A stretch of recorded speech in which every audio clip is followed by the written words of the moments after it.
Here's the result of 5 key points. 1. The user built an online store to sell their products. After 2 days of running that, they received 100 website visitors, 70 add to cart, 4 reach checkout.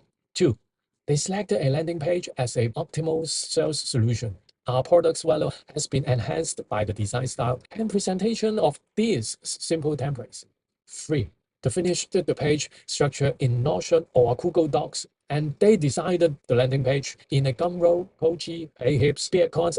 4. The landing page consisted of a big headline to grab attention and highlight the product's main features, followed by the product's image and with the name, price, and more benefit. 5. A testimonial was added to add some social proof. The user then lists some problem potential customer may have and introduce the product as the ultimate solution to all their problems. They include the testimonial, add more social proof, and introduce the templates individually, each with a headline and a brief description.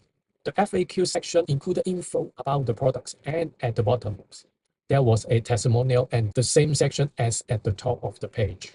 The user ran Facebook and Instagram ad to test the product with 2 different canvas images. A/B tests.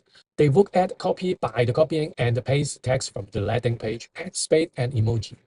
The ads were launched at midnight and had a successful first day with 6 add to cart, 3 reached in checkout, and 1 sales. I know this is not a great for the first 2 days. After the ads run off the other days, they managed to get over 200 people to click the ad and visited the website.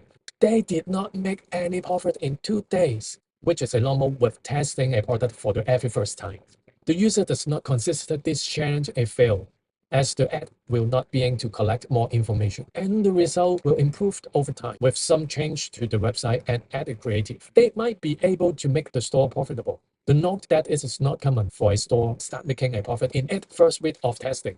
That's why UCG hate core passive income. The truth is building a sustainable leverage, significant incomes coming soon topics.